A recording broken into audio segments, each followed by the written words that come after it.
States of America, and to the republic for which it stands, one nation, under God, indivisible, with liberty and justice for all. Thank you. Lisa, can you please read the Open Public Meetings Act announcement? According to the Open Public Meetings Act, adequate notice of this meeting has been given to the Daily Record.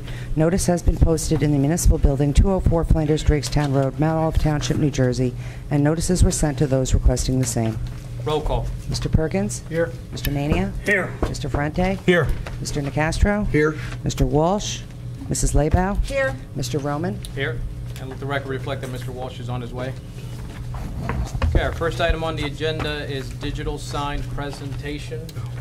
Mr. Kenny, can you introduce? Sure. As council is aware, I forwarded the information from the quotes after our early September meeting, and we were able to get several responses. The low apparent quote is Visual Information Systems at Applegate from VIS here today to do a presentation. In your backup packet, you'll see the listing of prices we had gotten on the quotes, as well as an option one. Currently, our stance is to move forward with the digital sign alone, excluding the header on it. But again, we would take council's direction on this matter. Ed Applegate is here from Visual Information Systems. He's going to be able to give us an overview as the product that they're willing to provide for us, as well as the benefits. So, Ed. My name is. If you wouldn't mind, you need to take the podium over there for the microphone.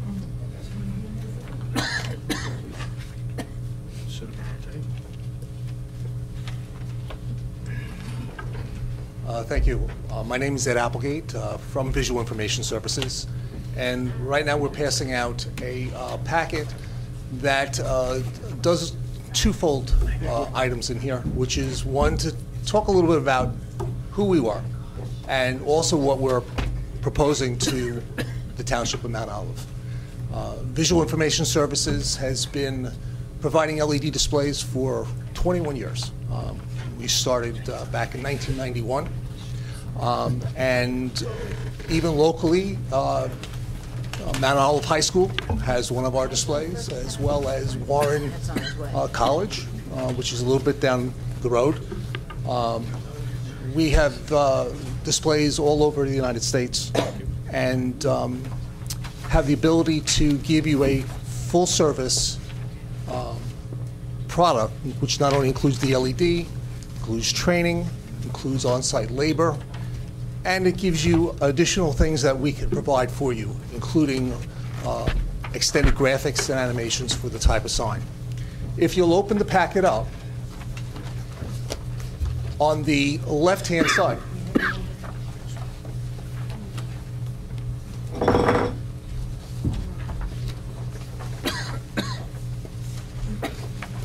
on the right-hand side of the packet, you'll see 3 items.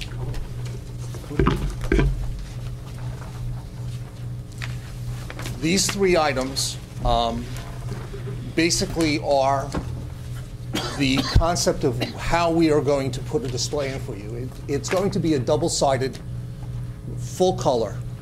And the full color, as you can see, is that first page on your other side that shows you the eye care. Now that diagram there is a smaller version, but it is a full color. What does that mean? It means you have 281 trillion colors that can go onto this sign.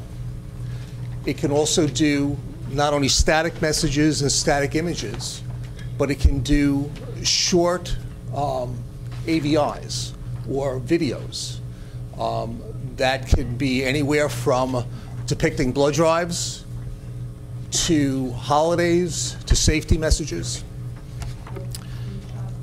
Again, this sign here is only approximately 4 by 8. What we're proposing to you is a 5-foot high by 10-foot wide display. So if you look at the 3 diagrams that we have here, the bottom one basically is just the footings that the town is going to put in to keep the cost down. We did our engineer's drawing and provided it to Sean. The next These picture, footings can be done with sonotubes? what this is it's steel, yeah, this is going to be, Sonotubes for the concrete. yes. Okay. Right, we're going to put actually rebar. How we're going to do the footings? Rebar, dug, rebar, cement, and then a plate. And in the plate is welded a steel 5x5 by a quarter steel posts. There'll be 3 of them. And then the next picture depicts what, excuse me? Yes, this is going to show anchor bolts. Excuse me, I apologize. You're not going to show up on the record, so if you want to speak, you have to be on the mic, or you can just repeat what you're saying. Yes, if you look at this drawing here, and I have versions of a PDF so that you could actually make it bigger if you'd like to have me provide that, is that you would have, it's a plate system with anchor bolts, with a welded steel posts. Well, just for the record, Mr. Council President, we'll be taking care of that portion of the construction. Okay. This is just a replication of what the finished product would be without the top header. That's the next one. So you'd have your footers in the ground. You'd have your full-color LED sign. And then you'd have the exposed steel posts for either now or in the future to be able to mount, which is the third picture, the top header. Mr. Koenig, I assume option 1, that item for 7 cents, that's the top header he's Correct. referring to? Okay. Correct. Now, are we going to be having somebody else do that top header, or is the administration proposing going without? As of now, our official proposal is just to keep costs down, is to go without. And then we'd be looking at some point in the future, whether it's better pricing, better use of surplus funds this year, next year's budget, or even sponsorships. I didn't think at this point that it was the way to go to spend $7,000 on something which we can probably do in the future or currently for a lot less money in a different fashion. Okay.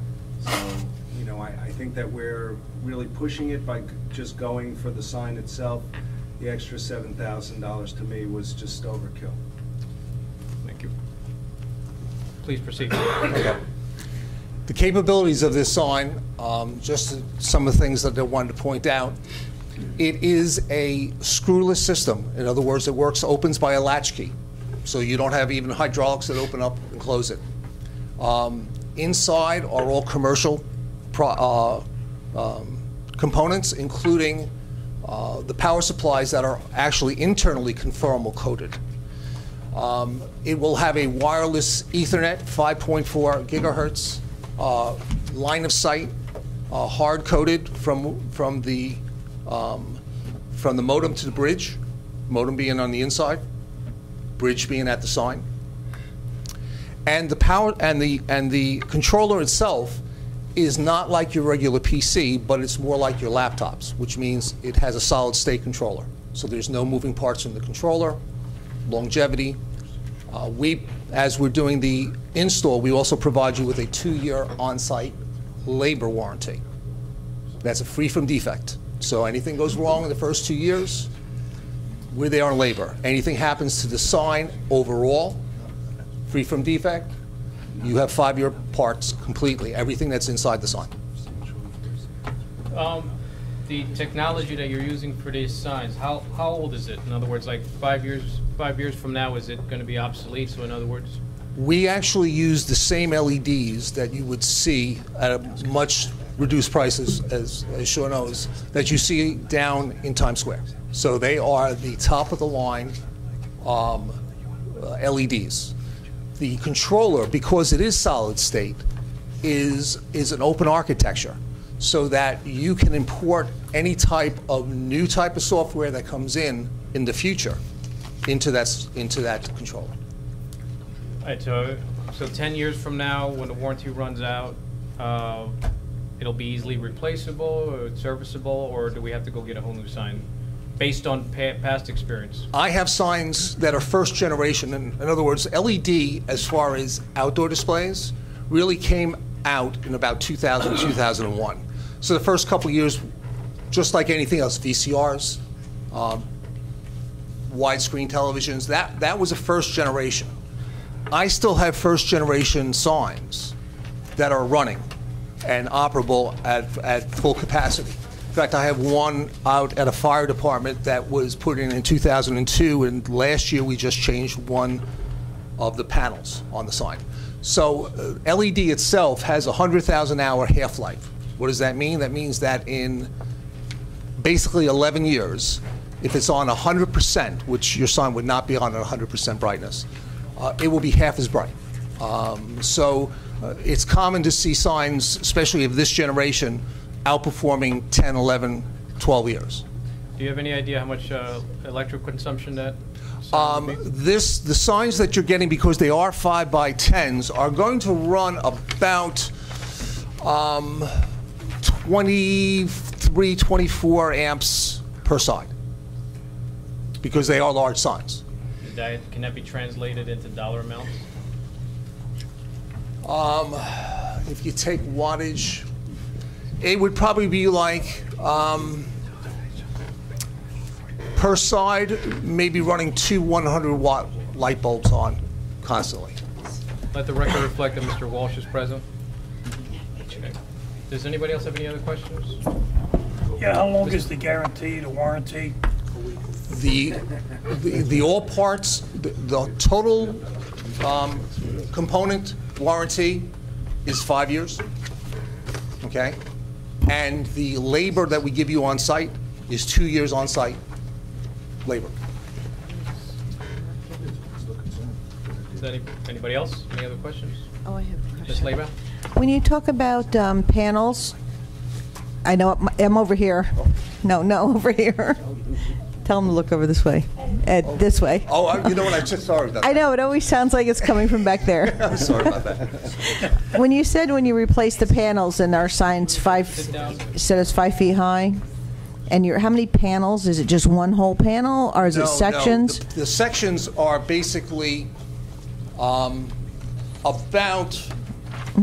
a foot by maybe a foot and a half by 8 or 10 inches. Okay. Okay, and so they come out. As a matter of fact, to take out a panel, you basically use an Allen key. So if we have an issue, we don't have to open up the whole sign. All you do is you just go hit an Allen key in 2 places, and you can remove that panel. So even though the whole entire sign could be lit up if you wanted to, most likely it's going to probably be the center section where we have messages. So if those they might wear a little faster, and it's not like replacing the whole thing. Oh well, no, and what people, when you're using the signs, you're going to populate the whole sign. Think of it this way: it's a little smaller than the billboards that you see. The quality that you're seeing on a billboard is the quality now shrunk down to 5 by 10. So you're going to populate that sign. You're going to either with a background in messages or just a whole conveyance of information. But you're going to make that sign look that way as far as what you see on a billboard, where you have some background color, and then you have some text, and you may have graphic in there. Okay, so that's the way that sign will be used. And again, the fact is that the LEDs are going to. That's why now you see LEDs in everything, flashlights. For years, it's been in your stoves, what they call the idiot lights on your cars. Again, because the longevity of LED, because it is not a filament, it is a material that's used, and that material is put into what they call a pixel. Right. Also, the other question I have is the Mount Olive Township part, the extra part on top. What is that made out of? It is an HDU. It is hand carved. It is painted with a marine paint. It's triple painted. It has gold leaf in it, and it has as a gold leaf rendering in there. This is not a cookie cutter. This is actually a handmade sign. not like what you would see if you go online and Google a carved sign. The difference is the fact that you have a 10-foot piece of HDU, and again, the carvings on that are all done and routed themselves versus just a machine route. And again, that does include the gold leaf within your lettering. Now, would be, actually, you're making 2 signs? Yeah, there's 2 of them. There would be 2, so it's not like it's because it has to fit on top of the Because post? what happens is each individual LED sign is about 8 inches deep. Okay. Okay? So what happens is that we put one on one side because they're basically 2 separate cabinets. One is what they call the master and one's called the slave. All right? So you have, but they say the same thing. So what ends up happening is you have one here, and then you have one on the other side. We fill the sides, so it looks like a complete structure. And then into the sides there are, to coat the siding, there will be a black aluminum with round HVAC that is painted for airflow. Now the other nice thing is if you look at the picture that, I think it's in the other, if you look here at this picture, the one that shows you the big billboard, and you look at the other side, you see the cabinet.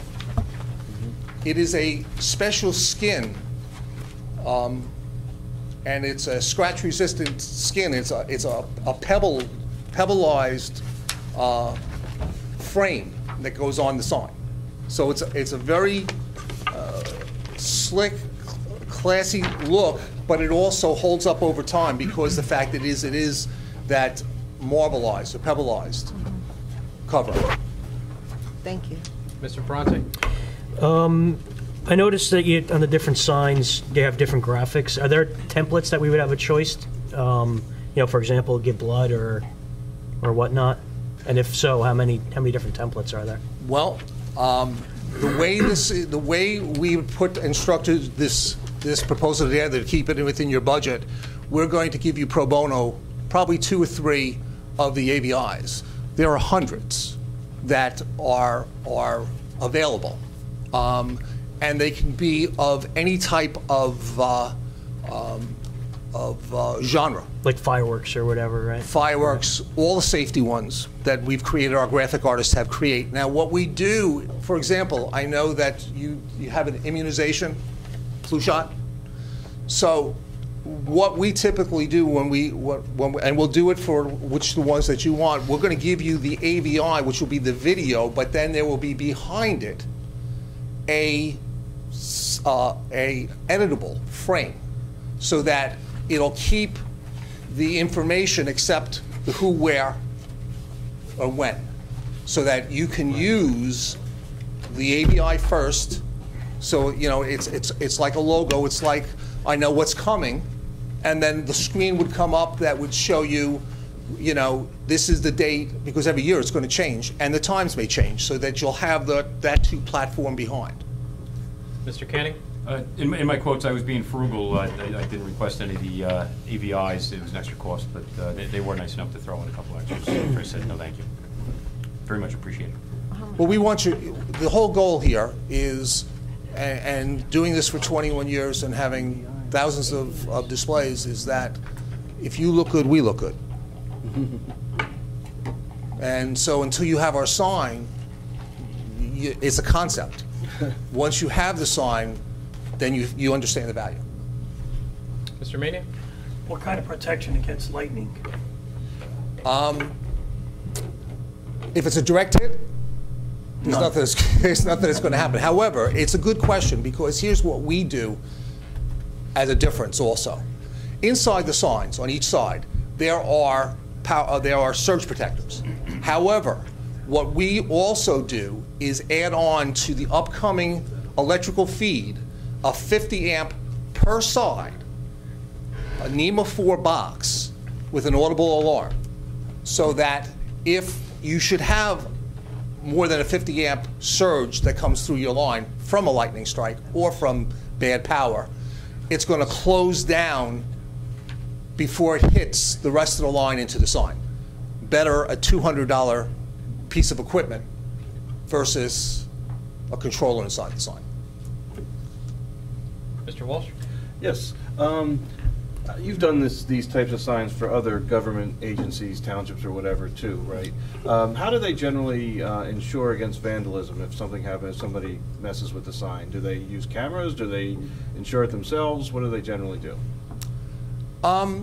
In all the time that we've had signs out, I know of 2 acts of vandalism. Okay. Okay. The one, they put a camera close by. Before or after? They did You're it. saying They after. both did it after. Okay. And now one was in a. Actually, one was at Garfield. We did Okay. Garfield Rec Center. Okay, and somebody came and took a sledgehammer. Well, did they just fix it themselves with their own money, or did they have insurance, or do you know? Or They used insurance for that case. okay. Would be covered too, and you have to remember it's going to be outside of our police department, and the school has had theirs for years, and haven't had any problems. The school had, and I have to tell you, I have signs in Brooklyn, down in New York, Okay. that, and quite frankly, the other one was up in a very F. Scott Fitzgerald's type area up on the North Shore of Long Island that they decided to throw eggs at it. Okay. So that was it. My second question, I noticed here you talked about how there's the one sign and there's the one with the Mount Olive above it. Now, if you don't get the Mount Olive above it, we don't have another Mount Olive Township building sign other than this, right? So we need it to say Mount Olive Township. Does it normally have it in the LED part then at the top whenever we put stuff? It's just always there constantly? You can. What would people normally do? And that's a good question. Yes, you can have as one of the graphics, if that's what you'd like, you give us your logo, and then you could have that as one of the graphics. Well, it would have to be on the top of everything we do. It would be, it would be, you could intersperse it with messages, all right? Okay, blinking, you're saying, or, In other words, you could have it as a static JPEG, and then a message, I and got then you. a static JPEG and the message. Yeah, I kind of don't like that, but I hear it's a good point. Right. Okay. Okay. The plan is to finish it at some point. Yeah. I didn't Is there see any spending, way- I didn't see spending $7,000. I hear you. That makes sense. That's a the lot. right way to fix it. Is there any? You've done a great job, and the price is excellent. Is there any way we can get that less expensive in your mind? Well, the $7,000 one. I mean, and I hate to see that not there. Come on up. Yeah, you- This you'll is, have to- by the you way, have to this speak is on the mic. my associate, Marilyn Scafuri. And I appreciate what you've done. I'm in sales. What can I say? It's God hard for bless me you. not to talk. I hear you. And I'm an ex-IBMer, so I'm used to. I work closely with Sean on these quotes, on these headers, and I did want to clarify the $7,700 that you're saying is, a high price, which it sounds high, was not only for a 3x10 header, but it was also for a stucco surrounded. So you were talking about a base and a hand-carved. We've done actually thousands of signs, maybe almost 1,000 signs in 20 years. How much? If we get rid of the base, how much would that save? That's what I was gonna, probably about $6,300. Oh, so maybe. Because that's we- installation, and I will Right. tell you, I would welcome you to go price. Yeah, no, I'm not saying that. I'm just Yeah. seeing what we can do. We're a government, we're trying to keep costs down. Yeah, Well, absolutely. You We're know all- what we do? all are good at that. Mr. Walsh, All the I'm time. pretty sure that the administration, Mr. Canning, I did know. their due diligence Well, I in just- hey, trying to get the best 10 heads are better best than bang one for the sometimes. buck. So. He did. I couldn't believe we were making a third trip here. But I mean, no. But seriously, no. Okay. Sean, we went through every line item in the quote. He mentioned videos.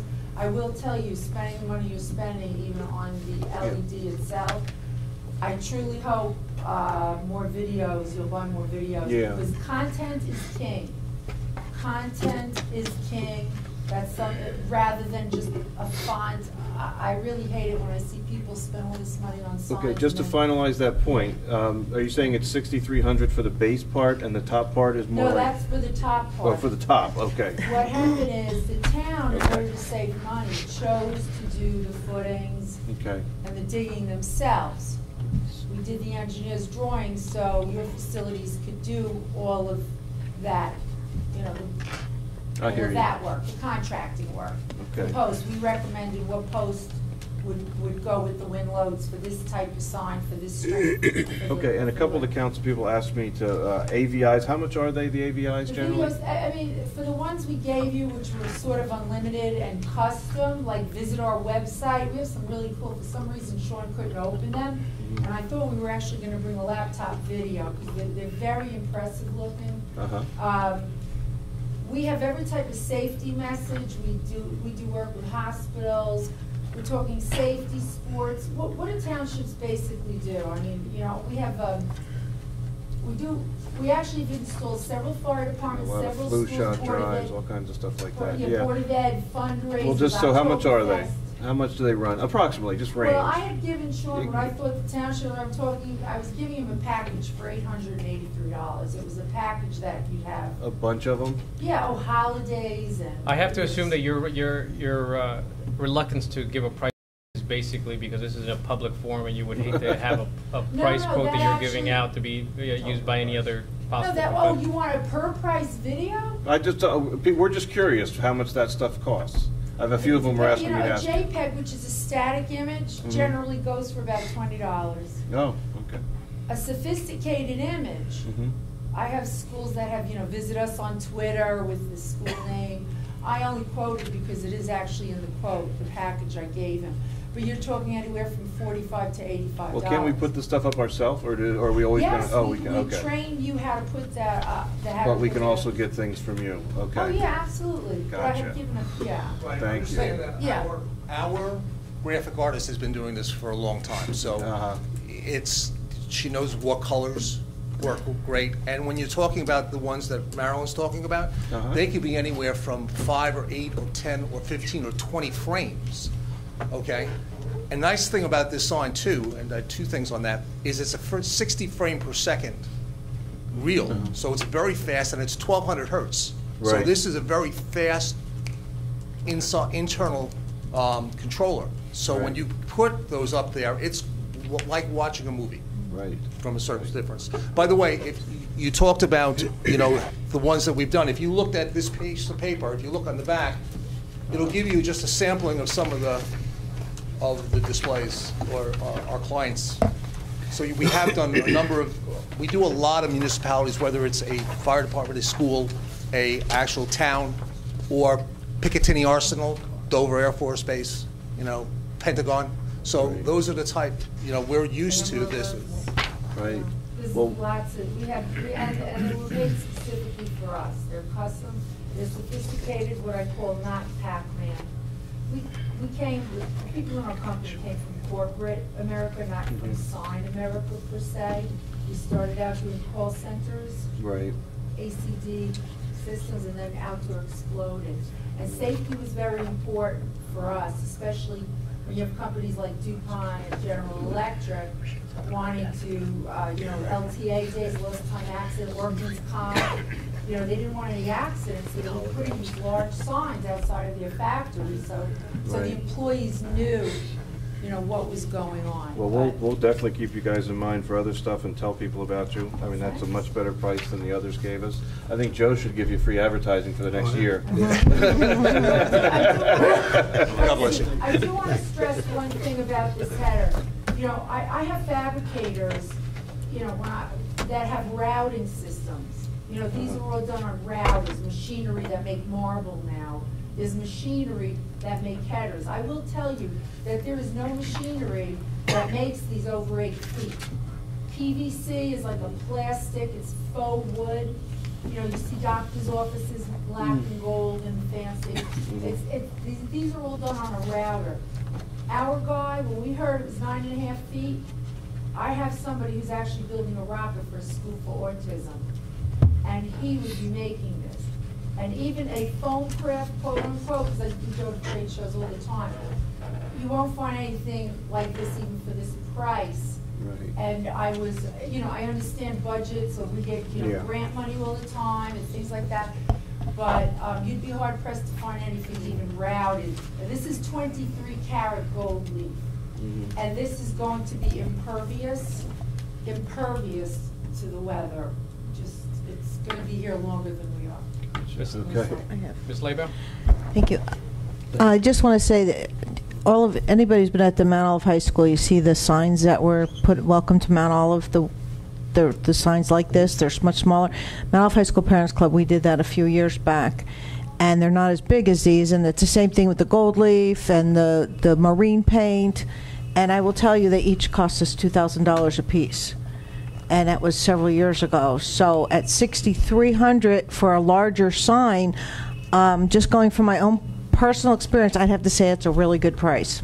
So, and it is, and the other ones, they were done on the router. They weren't as large. So everything you're saying, I went through all that. So, yeah, and so she's giving us very good advice. It's not, no, please don't take offense. It's not a sales pitch. She's actually giving us, she's actually right on the money. I was really doing it in your best interest. So, yeah, and they're smaller. These, you said this sign would be 8 feet and 9, how many feet? No, this is 9. Sign is 5 by 9.5. 9.5. And those signs at the high school, I can't remember the exact sign, but I know they're not. About 18 by 93, 63, all that. Yeah, it's not, and it's, so I just know, and we hunted and then we spent a lot of time trying to get, well, actually, we raised the money for the one sign, and we had somebody sponsor the other one, but it wasn't easy. And you know what? Those signs, after all these years, it's been about 10 years, and they still look fantastic. And it was the gold leaf was very, very important because of the way it holds up in the weather and all that other type of thing. So that's just my 2 cents, no change. Mr. Nicastro? Just a question on that. You were saying we can purchase graphics and all from you. We can also upload our own type, right, of graphics you'll teach us and video type things. Sure. We can have. The software will come with a library of generic type videos that you can use, backgrounds, any type of background, where you can impose your own text, whatever color, whatever. And you know what? We hear this a lot with people. My wife is a graphic artist, or this one's going to, and you know, that's great. We love that because we want people to love the software. But until you start programming on a sign that has 281 trillion colors, it's very hard to choose what colors look good with what colors. And you'll get the hang of it. Yeah, definitely. We want you to be the main person. There's also in here lifetime webinar. So you'll have a schedule that comes out so that if you choose whoever's going to be the person that's going to actually facilitate creating the information, they'll be able to have ongoing training. And that's where we kind of came from. We all came from the corporate or educational fields.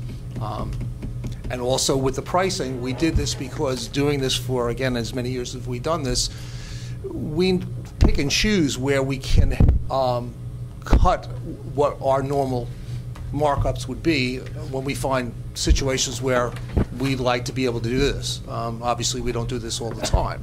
But we were very aggressive here, A, because Kevin Stansberry has created a great relationship with us as we've worked over there with him.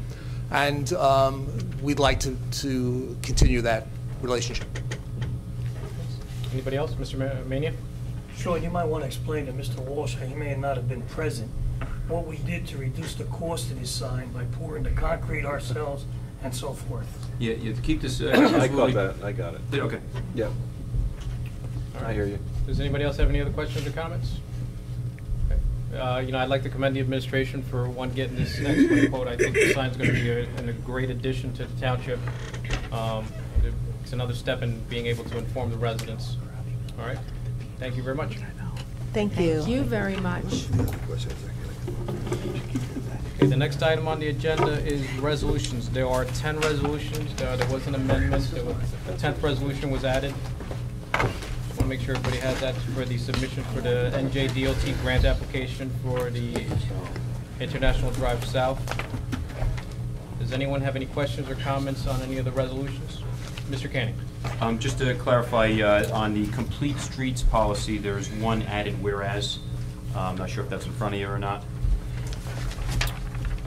Would you mind reading that for me? Sure. That resolution, Complete Streets, is a recommendation from New Jersey DOT. Gene Bazinski has concurred with this. Kathy Murphy had requested the whereas to read, whereas the Complete Streets policy will be required, will be a required addition to any future updates or revisions to the master plan.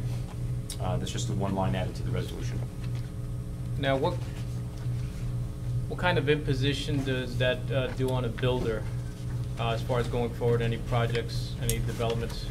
No, Mr. Bazinski, our engineer, does not believe it's prohibitive. It just it's an NJDOT policy which we're being asked to mirror, basically to provide a multimodal network of transportation options for any of our planning in the future for pedestrians, bicyclists, and the like. It is not prohibitive on any projects and will not.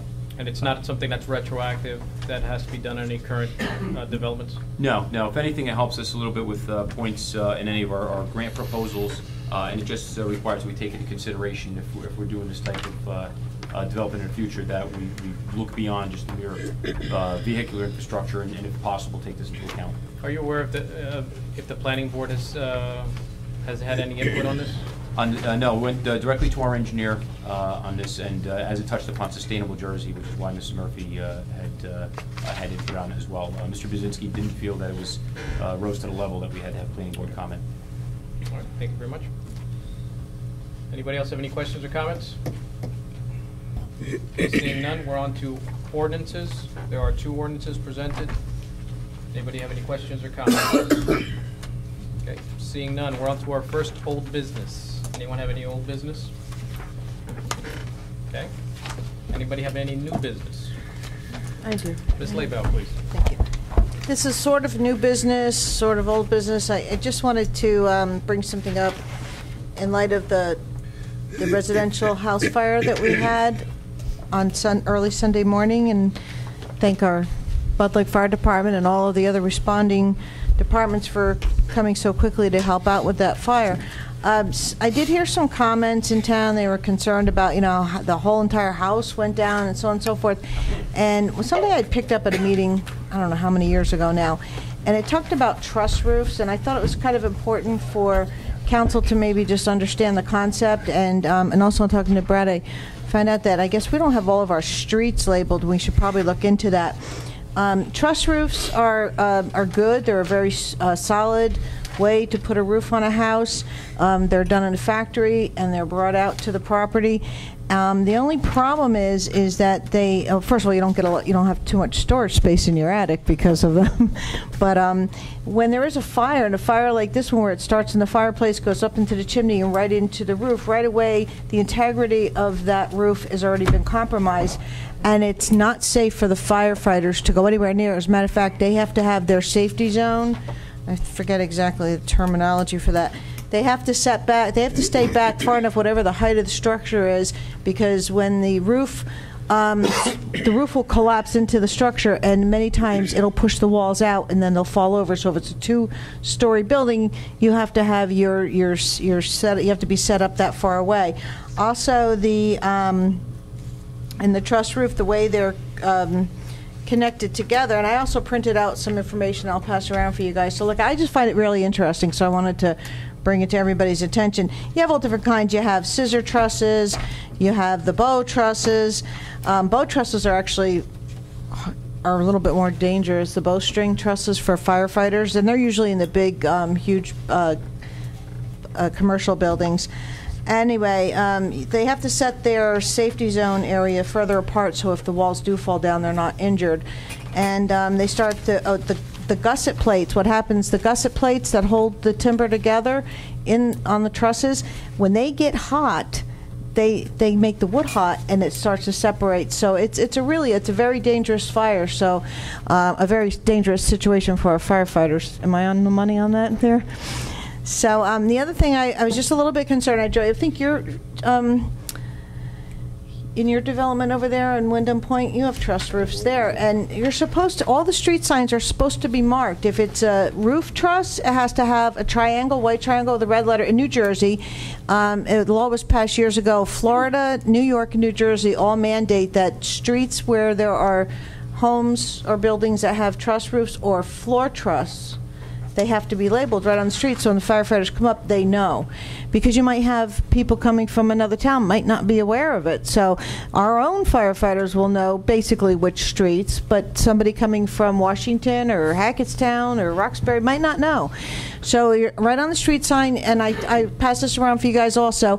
So if it's a roof truss, it has to have a white triangle with a red letter.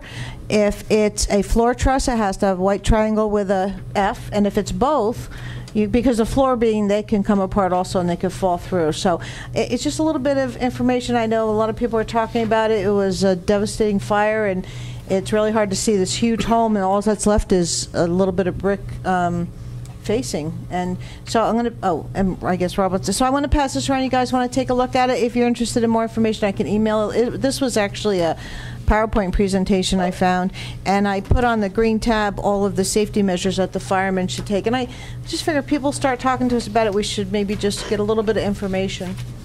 Okay? Thank you, Alex. Mr. Mayor?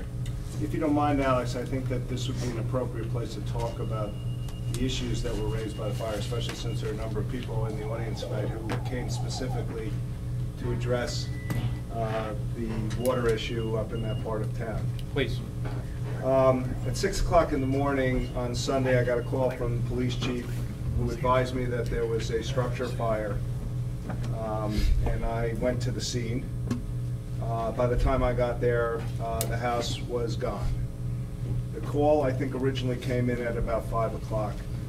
And I can tell you from all of the discussions that I had with every single fire department member that was up there, the water situation had nothing to do with the fact that the house was completely devastated by the fire.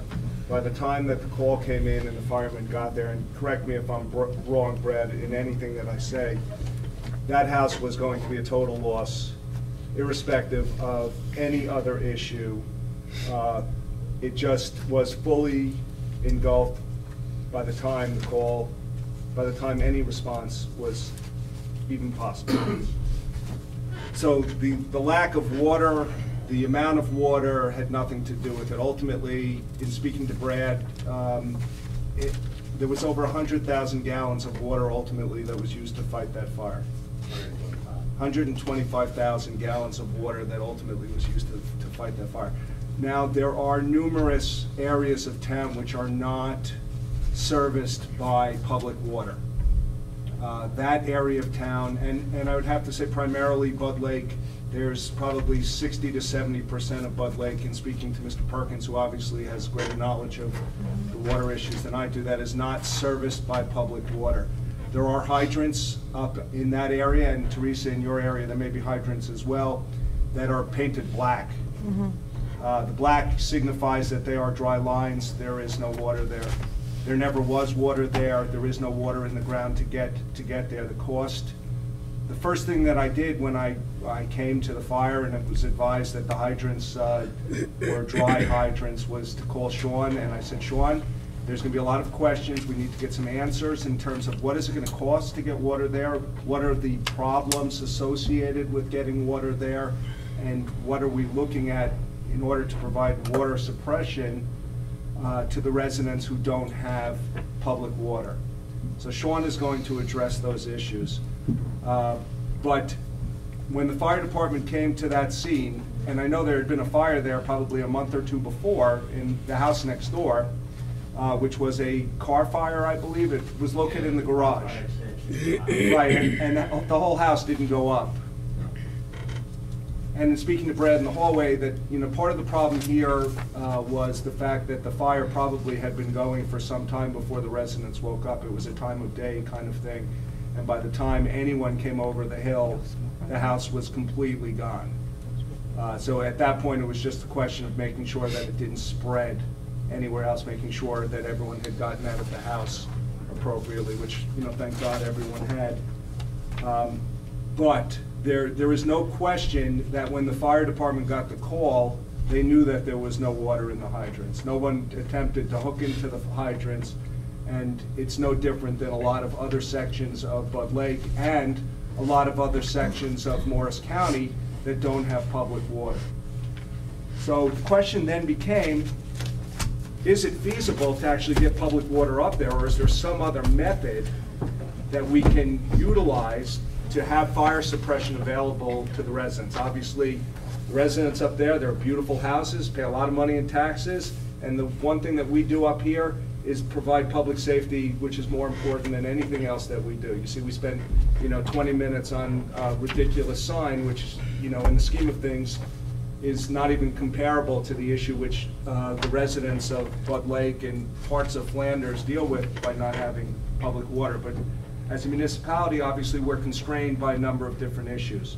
Number one, we're just not free to run water lines any place that we want to run. DEP has to give us approval to run water. Also, there are topography issues in terms of getting pipes in the ground and getting water to an appropriate location.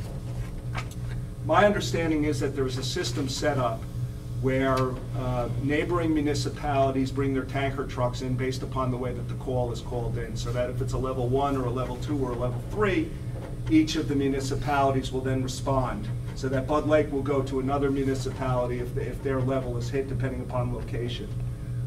And that's how ultimately we got to 125,000 gallons. In certain instances, you're able to use swimming pools or standing bodies of water to provide water sources beyond simply the tanker convoy that comes in.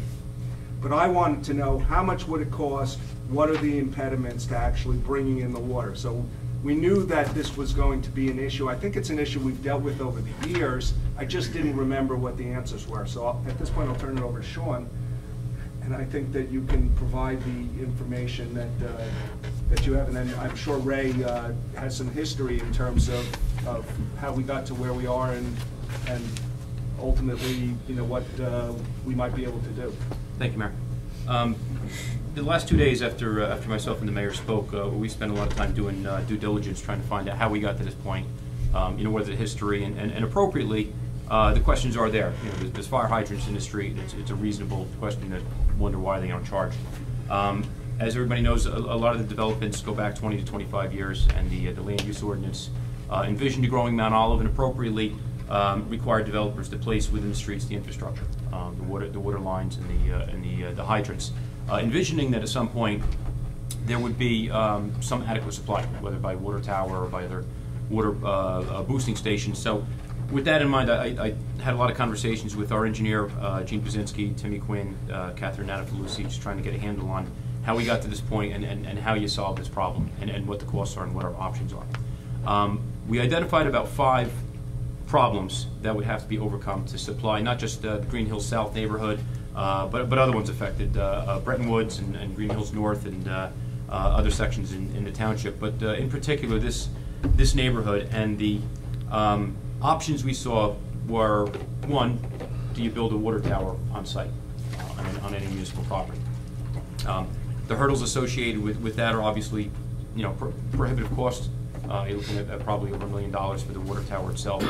Water interconnects, and then first and foremost, with any other supplying of water, is after 20 to 25 years, are the lines in the streets even worthy of holding water? That would be the first.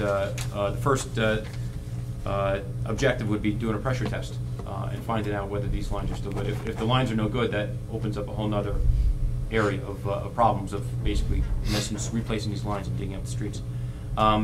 Were that to pass, you still have highlands restrictions, and where you get this water from. Do you get it from the local aquifer?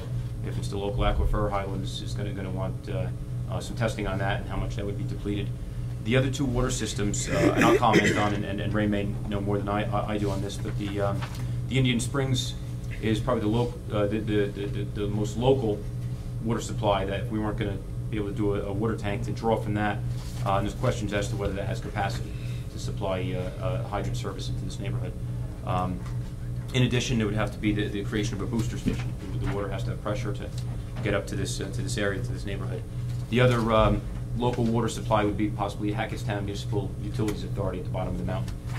That water supply would come up Mine Hill Road or in that vicinity, and again may require the creation and completion of a water booster station. So those are the problems that we examined. We saw today. I outlined in the memo to to council. Again, there's always the Highlands Commission approving this. They are very concerned as to the water capacity in the area. And, those are about the big 5 problem areas we envision if council is to pursue this. You're looking at a range of $1 to $1.5 million or higher.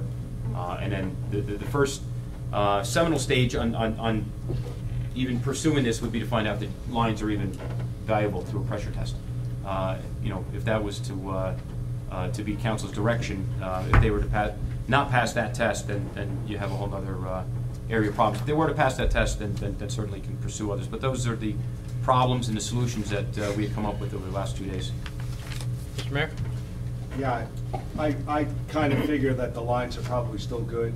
I'm not an engineer, but speaking to Ray, the lines have just been buried underneath the ground. I can't imagine that they're not still good. But now you're talking about spending, $1.5 million just to build a tower. Probably is a very low cost estimate. It probably would cost significantly more. That cost would be borne by the users of the system, similar to as if we put in a sewer system in that part of town. So you're probably looking at forcing, depending upon how many homeowners would be benefited through the water system, forcing all of them to get off their wells and pay. I couldn't even tell you how much money. It would be a staggering amount of money to the homeowners to go to that kind of system. The other option I thought, and speaking to Ray, is that you could bury tanks, a cistern, 5,000-gallon tank on different properties and try to interconnect them. But that doesn't really get you anywhere further than where we are now, bringing in the tanker trucks. How many gallons of water do you have in a tanker truck? About 5,000. If I may interject, unfortunately, He his said it's testimony is not okay. going to make it onto the repeat. record. So, Brad, if you wouldn't mind, could you just, because I'm going to have questions for you also. And obviously, name and address or position. Brad Evans, Bud Lake Fire Chief. Yeah, so you said about 3,000 to 5,000 gallons. They of range water. from 3,000 to 5,000. Typical ones around 3,000 gallons. Right, which lasts, in terms of fighting a fire of this size that we had last minutes, correct? Exactly. So Minutes. even having a buried 5,000-gallon cistern in the ground is not really going to add anything new. Not really. Short I mean, of Chester coming with their truck or Hackettstown or Alamucci coming with their truck. You're basically talking 10 to 20,000 gallons at the most, and that's not enough. Not only that, but they have to be maintained. I mean, we have cisterns in town now, but there's a whole maintenance issue with that also. Nothing's worse than having a piece of equipment that's not maintained. 'Cause then it's That's true. worse. I know that Ray has more knowledge in terms of the water issues. Okay, Mr. Perkins, please. Sure. Thanks, Brad. Yep. Just a couple quick things for us to consider as we take a look at this. As the mayor has stated, if we have to pass this cost on to the users, right? So you're going to have to we'll have to set up a whole separate fee structure. So it's not going to be the same as the utility that we have now. Venture to tell you that 70 homes, maybe, between that whole area from Ira Deutsch's property back on through to Sand Shore to across, and even if we included your street, 70 homes, maybe. So 70 homes for a 1 million gallon tank, which the township does have property. The Vizzoni Group, when they built the Indian Springs project, donated a 1 acre tract of land for a 1 million gallon tank to be put on. That's $1 million. It's about $1 a gallon to get a tank constructed. Again, that's if the DEP and the Highlands let us put one in. The next issue is to get a large enough water main to run from the top of the tank all the way down, come across Smithtown Road, and connect into the water main that runs through all those developments to try to get them interconnected. As the mayor stated, I'm comfortable that the piping was put in there. Our engineer inspected it when it was put in by the developer. It was put into the American Water Works Association standards. He signed off on it, so I have to believe that unless somebody dug them up, that they've just been sitting there dry. So I don't think that anything, whether it was old cast iron or ductile, and I would assume in the past 20 years they probably used ductile iron, which is a lot stronger and doesn't crack as easily. So that may work out. The issue is going to be getting the rest of the water main there, going through the DEP, going through the Highlands Commission, getting all the waivers, getting the costing estimates, and you're probably looking at about $75 a lineal foot in excavation cost alone, At least. just to be able to get that water main there. I think it's cost prohibitive. So Brad, as I mentioned, I understand that cisterns are not the greatest thing in the world. So there's a couple options. They have their own well. They could hook up individual sprinkler systems inside their homes. They want to do that as a retrofit. As a secondary backup, if you got Bud Volkert and the rest of the folks are all running up with tankers, my thought process was if you had a couple cisterns that were close enough by, they're coming up with tankers. If you got 10 or 15,000 gallon, it's already close by. You got enough 5.5-inch hose to run. I understand the maintenance, and maybe that's the township. I know we've gone down that road. That may be an option. As I mentioned to the mayor and to Mr. Mania, that I think if we do that, then I think we need to do that every place that doesn't have adequate fire protection. And I don't want to open that box right now. For the old Bud Lake section, there's not a fire hydrant to be found. So you run the same issue, and I know you have in the different house fires within the municipality.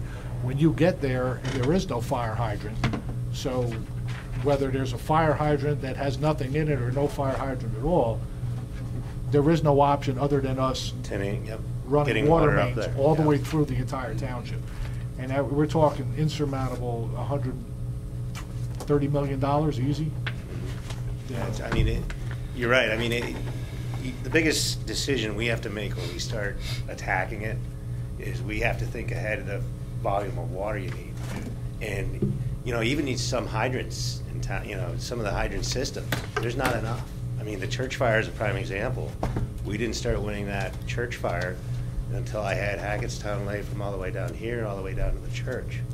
So, it's tough. I mean, when a fire gets going like that, it's hard to stop. And I mean, you and I both, we know my background, and, I've been an NFPA member for years, so Yeah. I understand fire suppression. It's tragic what happened. It's grateful that no one was hurt, without a doubt.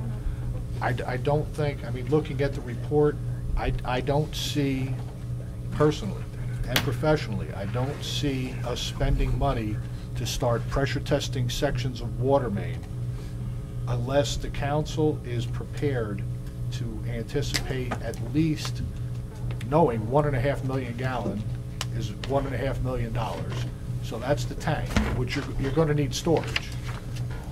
Going to the DEP for the diversion permit, having Gene Bazinski or Birdsall or somebody start on that process, getting the Highlands exemption, and then start getting estimated quotes.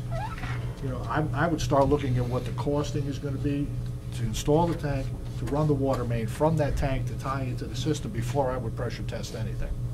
I wouldn't spend anything other than estimates right now.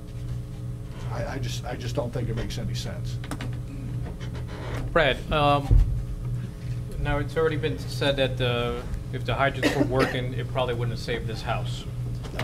Do you envision any situation that where the hydrant system, where you would not be able to fight the fire based with the tankers that you have and also the mutual aid that comes in? Is there a situation where you would see that hands down the hydrant system would be the best thing? Because even if we had to water the system, I'm assuming you still have to get there with the trucks. So if the fire doesn't get fought until you get there. Right. The problem with the hydrants is that you are limited to the flow that they can go, okay? And in an instance of this size fire, I would still order a tanker task force, even if we knew we had plenty of water, only because even the best hydrants in town will flow maybe 500, 750 gallons a minute.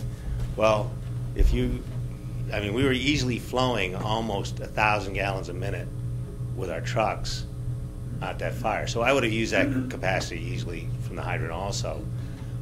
But realistically, it had such a jump on us, there's no way around it. Now, you have given us the tools to extend the water that we carry in our own tanks for room and content, knockdowns, like for instance, the house next door, when it caught fire, we knocked that fire down right away. But once it gets going that fast, there's really nothing you can do. And, you have to weigh the risks of what you're going in after, as far as, you know, everybody was out of the fire at that point. So at that point, it was basically our operation went to what we call a defensive attack, which is to attack the fire from the outside. Mr. Mania? I this afternoon spoke to a firefighter, and he told me when you guys arrived on the scene, there was flames coming out of every window of the house. Yes, there So was. that, whether we had hydrants with water or not, it was a loss before you guys even started. Am I correct? That's correct. Mr. Mayor? Yeah, I don't think the real issue here is this particular fire. I think Right, the it's real just- issue here is general fire protection for an area that's got hydrants, because I think everyone, when they know the facts, would agree that this house was gone and had nothing to do with the water. But the question then becomes, you have capacity in terms of your tanker truck, you have capacity in terms of bringing in other tanker trucks like you do, you know, level 1, level 2, level 3. So the question then really is, what benefit do you actually gain by having a hydrant there? Because you come with your truck full of water to start with. Right. And you already know that you're bringing in, is there a real benefit? I mean, to spend millions of dollars to get water up into that area, which I don't think is really feasible. What's really the benefit in terms of fighting the fires from a fire prevention aspect? The only thing that you would ever see benefit, but we would defer our efforts to that, is exposure protection. That's the only thing that we have that we would switch our operations to. But even then, you know, you're talking, you still need, in that situation, you know, a fire hydrant would not really be enough as it is, you know. Not to mention, you know, you think that if you go down the street, you're going to hook up to the next hydrant and get the same amount of water out of it. You can't. So in other words, you basically tap that system. So I live in the area also, and it would be too much for just what you get. I mean, it's a lot of money. I'd like to hear what the residents' concerns are. Yes, please.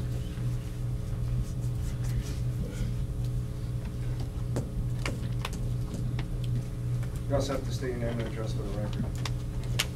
My name is Teresa Petroselli. I live at 5 Winchester Avenue in Bud Lake. I've lived there for 19 years. There's a fire hydrant at the top of my property. Yes, it is black. I'm a New Yorker. All our fire hydrants are black. Had no idea that there was no water in those hydrants. I am not the original owner. The house we bought at resale. No one ever told us that that's a dummy. There's no water. And I didn't know until this weekend. And I'd like to know, I think it should be made known to all the residents that if you have a black fire hydrant, it doesn't work. Because I had no clue. Sancho Elementary School is right up the road. So obviously if there was a fire there, they'd have to have no tanks, no fire hydrants around for them, because they're also on a well system. Is it a sprinklered building? Yeah. I assume it's a sprinklered building. It's a different situation. Now, having known now that you know that that hydrant is dry, and based on the testimony that you heard from the fire chief, do you feel less safe? Well, I'm sure my homeowner's insurance would go up since I get a discount for having a fire hydrant on my property. That's true. That's very true. I mean, I didn't look for it. They came, they took pictures. When I got my estimate, they told me, you have a fire hydrant, you get a discount. That's right. So obviously, the insurance companies don't know that black fire hydrants are dry fire hydrants. And I don't know. Do I whether feel that's- less safe? Do you feel less safe, knowing now that based on what the chief had just said that it? Honestly, I don't know. I'd have to think about it. Again, having grown up in the city where the fire hydrants pumped out water, and from the way I've seen them pump in New York, I think they pump probably faster than the ones here do. I don't know. Knock on wood, I've never had to worry about it.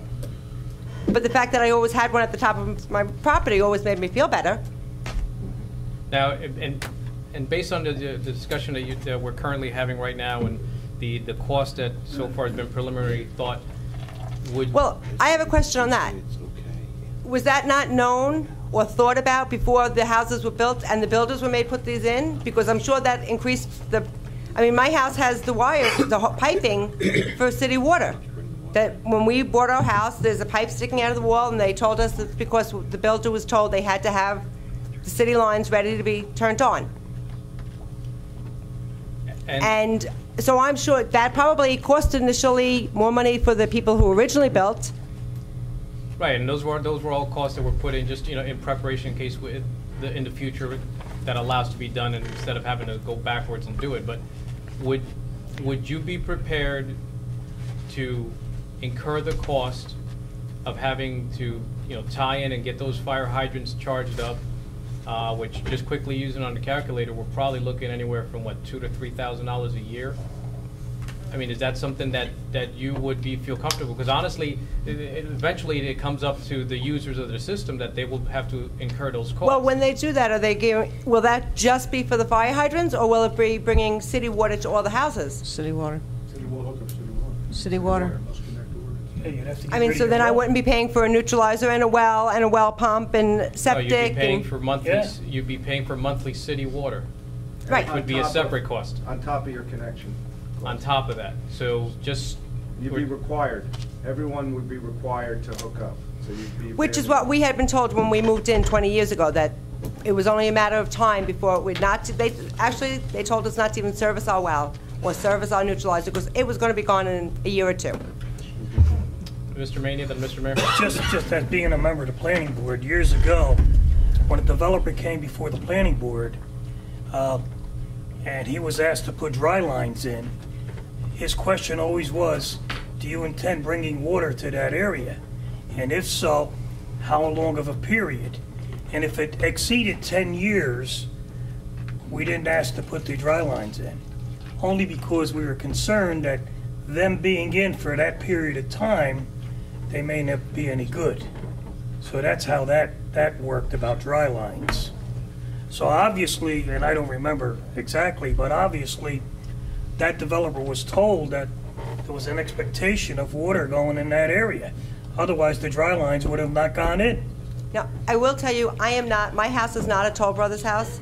I am one of the original houses, a Ferguson and Flynn house, that was built before Toll Brothers brought the rest of the development over. I don't know whether the Toll Brothers houses have that also. I assume they do, but I don't know. Mr. Mayor?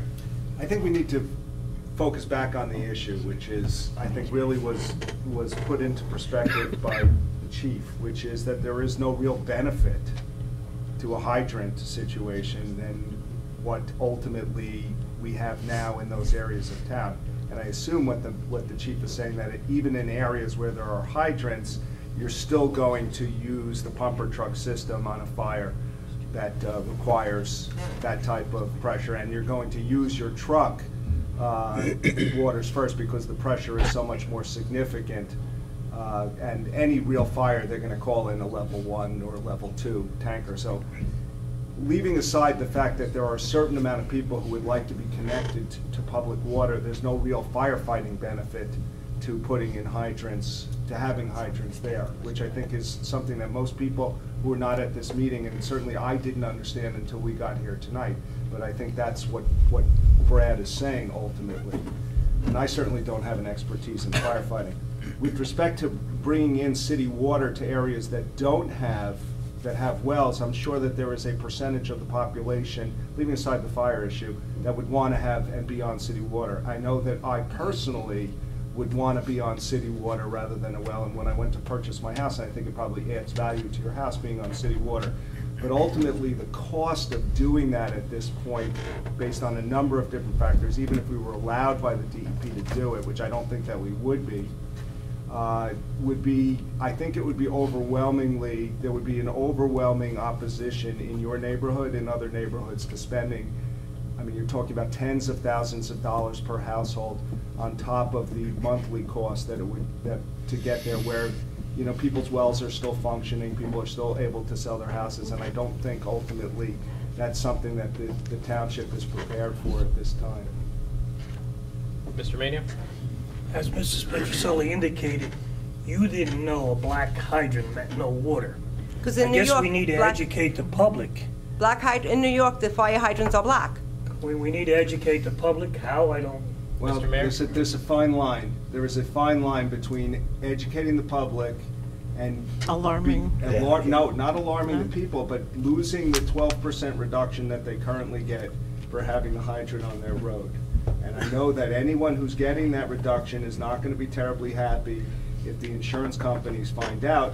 And I'm sure that this has happened before, because I was talking to Mr. Perkins about things that have happened in areas that you're better off having the hydrant and taking the 12%. You're not getting any lesser fire protection, and ultimately you're going to get the same response from Bud Lake Fire and Flanders Fire that you're ultimately. And I think what is more important is not that the residents know that a black fire hydrant means that it's dry. I think it's more important that the fire department knows that a black fire. They know. They know. They know, right, Brad? You guys know. But you know what? If when you said it, I thought that that was something that was actually important that would come out of here tonight. Maybe we do need to educate the people.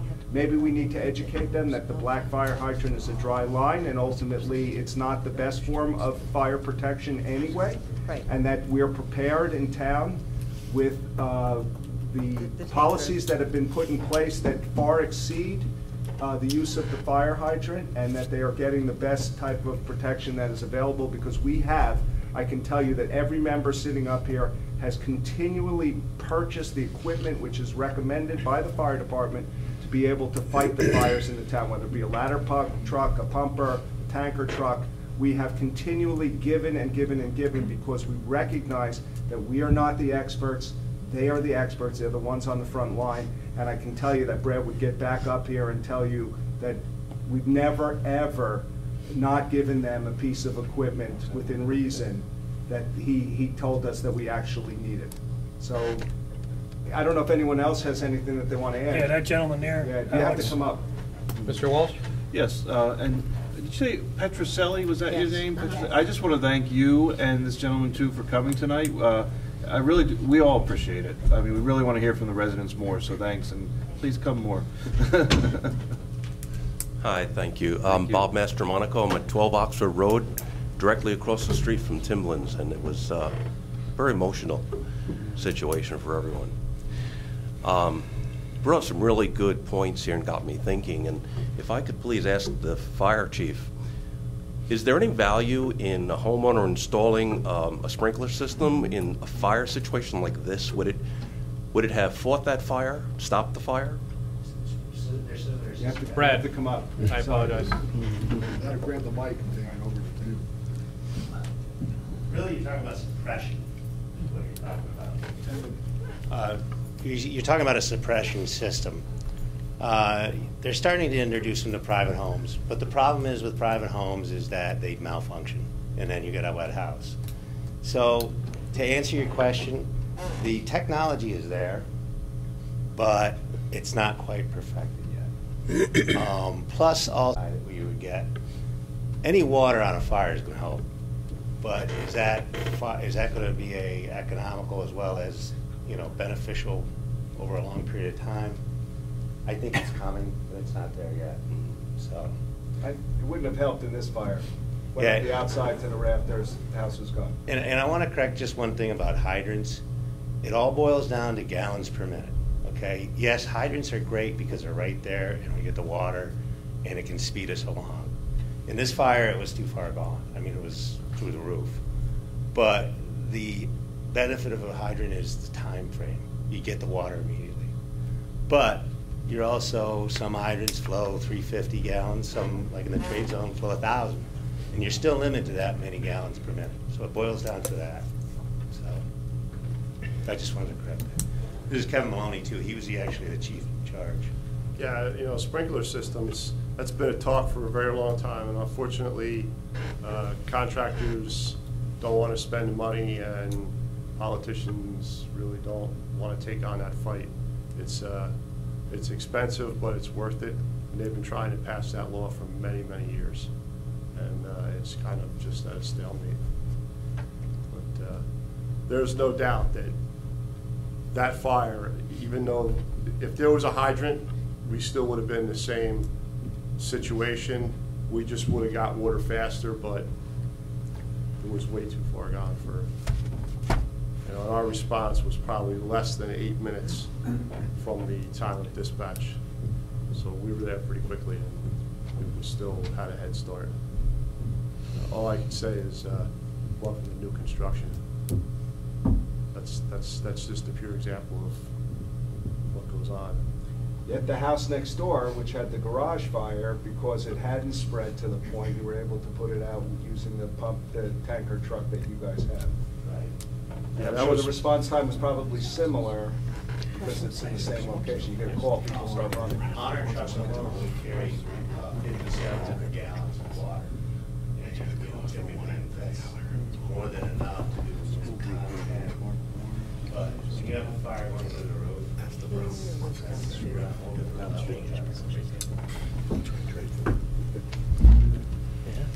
Well, I just want to thank the fire department, because I can tell you, when we woke up, I looked out my window and I could see some emergency vehicles were already there. I did not see fire, but by the time I got my jeans on and got out to the street, the house, there was about 20 feet of fire coming out of the roof. Wow. The fire department did a remarkable job getting there. There was, I can't tell you how countless numbers of firemen there. It was a bad situation. Mr. Mayor? I personally witnessed the coordinated effort under Kevin Maloney I can't tell you how many different fire companies were there, but there were numerous fire companies from Washington Township and Chester's and Sussex County, and it really was a very well-coordinated, very safe fire scene in a very bad situation. And so I do applaud the efforts. I know that you guys do it day in and day out, and you don't get our recognition, but we all do recognize the fact that in the middle of the night, when the buzzer, when the pager goes off, you guys run. We appreciate that. Thank you for your time. Appreciate that. Following what the mayor said, is it something that we should be proactive in sending those residents a letter explaining everything that went on and being ahead of it, or is that? You know, I wonder if you end up, because if touching on the issue, Mr. percent reduction, and have knowledge that those fire hydrants, you know, I don't know what the issue ends up being. And again, I don't see how it serves a benefit to a resident knowing that those hydrants are dry. It's you know, yeah, you know, I guess it removes the temptation of opening up the hydrant on the really hot summer days. But Ms. Leybow? Thank you. I also want to say, when I first was elected to office took office in 2004, Steve Ratner was councilman at the time. He had recommended, when there was a fire, to go on scene. Don't get in anybody's way, but just go on scene, check it out, see how they operate, and then when the fire departments come to council and ask for different equipment, you have an understanding of why they need what they need, and you get an appreciation for what they go through. So I remember you had a fire down in Village Green the one time, and I went down there, and it was really impressive. It was so impressive. And now when they talk about different equipment, you know exactly what they're talking about, and you understand why it's so important.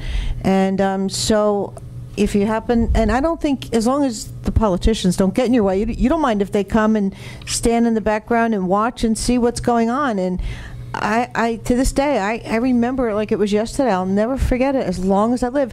And I was really a far distance back from the apartment that was building, and I could not believe the heat. And you guys are wearing equipment that weighs about 100 pounds. That's hot in itself, and then you're going into this fire. And I have to thank everybody who was there afterwards. Was really nice to me when everything calmed down. They showed me how you do the heat sensor, make sure there's no fire going on in the wall still.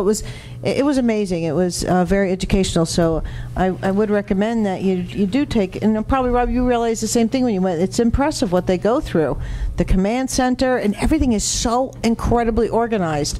It's just amazing to watch, and I do appreciate everything you guys do, and you put your lives on the line when you go out there and you're protecting our residents. Thank you. Mr. Mayor? Yeah, just one last thing. After giving it some thought, I do believe that we should in some way alert the residents of Mount Olive that any fire hydrant which is black in color is a dry fire hydrant, and also alert them to the fact that our fire departments are prepared with the equipment necessary to fight the fires, which are superior to the pressure that they would get out of the fire hydrant itself. I say that because having sat here, and I know all of us agree that the more information that we put out there, the better we're doing our jobs. So I know that I have a column which I can use this month in Joe's newspaper, and I plan to write my column on that particular issue as it relates to this fire, so that those people in town, you know what, the information is more important than the potential that somebody is going to lose 12%. lose some benefit, some insurance benefit. Secondly, all of the neighbors who are here, we put all of our meetings on the township website so that this discussion is available to anyone who may raise the issue that you may speak to, because you guys live up in that area, to say, you know what, it was discussed at the meeting, here's what they said, if you have any concerns or comments, you know, you could raise it at the next issue. They'll be prepared to address whatever it is that we have concerns about. But you should check it out, educate yourself, and, you know, again, as I said, we'll address any issues which come up after that. Name and address for record. Sean Mickus, I'm at One Anna Drive, Bud Lake. A couple key points, and thank you, Mr. Mayor. I really appreciate you saying that, because I would agree with you, and it was a point I was going to make, that I think it's better to educate people to know. So thank you for doing that. And secondly, again, thank you for the remarkable job that this fire department and others in the surrounding area did. I saw it firsthand, as many of us did, and just terrific job. Thirdly, I think in terms of insurance companies, and I'm in the same position as Teresa Petrucelli, I moved in 11 years ago, had no idea until this weekend that black fire hydrants were dry. Just didn't know that. And I have a fire hydrant directly across the street from my home, and same thing. Insurance company asked the question, you have a fire hydrant nearby? Yes, I do. Here it is. And they came and checked it out, and it was fine. So my question is, around that, are we doing a disservice to insurance companies who, and I don't know, it's just a question. I think nobody wants to pay more than they need to insurance, but I think it's important that insurance companies really have a full appreciation of this. I don't know, it may be opening up a can of worms, but I think it's important for transparency to consider that. So anyway, thank you. Thank you. Thank you. Mr. Mania? I just want to ask a question of our attorney. When you fill out that form, your insurance form, and it says, do you have a fire hydrant within how many feet? And these poor people, not knowing they were not charged, is there any liability on their part for? If they were unaware of it, no, I don't see that being an issue. But I think another part that you could look at is how that question's written. Yeah, I mean, does the question say an active fire hydrant that has water being run to it? I mean, that may be, I don't believe it says that. I mean, again, it may be a semantic myself. argument that you get involved in, but that would be one way to think about it as well. But if they don't know and they don't have knowledge of it, I mean, to them, a fire hydrant's a fire hydrant, like they said. But I do agree with what the mayor has come to the conclusion of, is that you should educate them. I think that they should be aware of it. That's what I said before. Whether or not they take it up with their insurance Educate the company, public. that's their decision. Yeah, just to fill, like, not everybody knows this, but just last week, week and a half ago, we had just finished up our ISO report. They come out and they do a complete evaluation of the town as far as the ISO rating, which is the insurance services organization. You know, they're the ones that, right now we're a class 4, Mount Olive's a class 4. Class 1 being the best, which is cities like Los Angeles, New York, Chicago, and so on. You know, class 2 is great. Class 3 is ideal, but class 4 for us, and really, we're a class 4 simply because we don't have enough water. That's a huge thing that they look at when they look at the ISO rating. So the more improvements that you do, that helps your ISO, which determines the insurance that people pay. So you know, I know we had talked about this in length when we were looking at replacing the ladder truck, and we had questions from you guys, and that was one of the things that we were educating you guys on, was the ISO. So we had just, like I said, we just completed our ISO, so we haven't gotten any results back as to where we are, but unless Sean, on a few. No, nothing yet. But, and as far as areas in town that have hydrants and don't, we're pretty well aware, and we do have plans in place. That's why at this fire you saw a lot of apparatus. A lot of it was tenders that carry water. That's something that we know right away that's not an area that has hydrants, so we have to go to Plan B all those things are planned out ahead of time. So, the residents may not know, but we definitely know. Those are things that we check on all the time to see what's improved and what hasn't improved.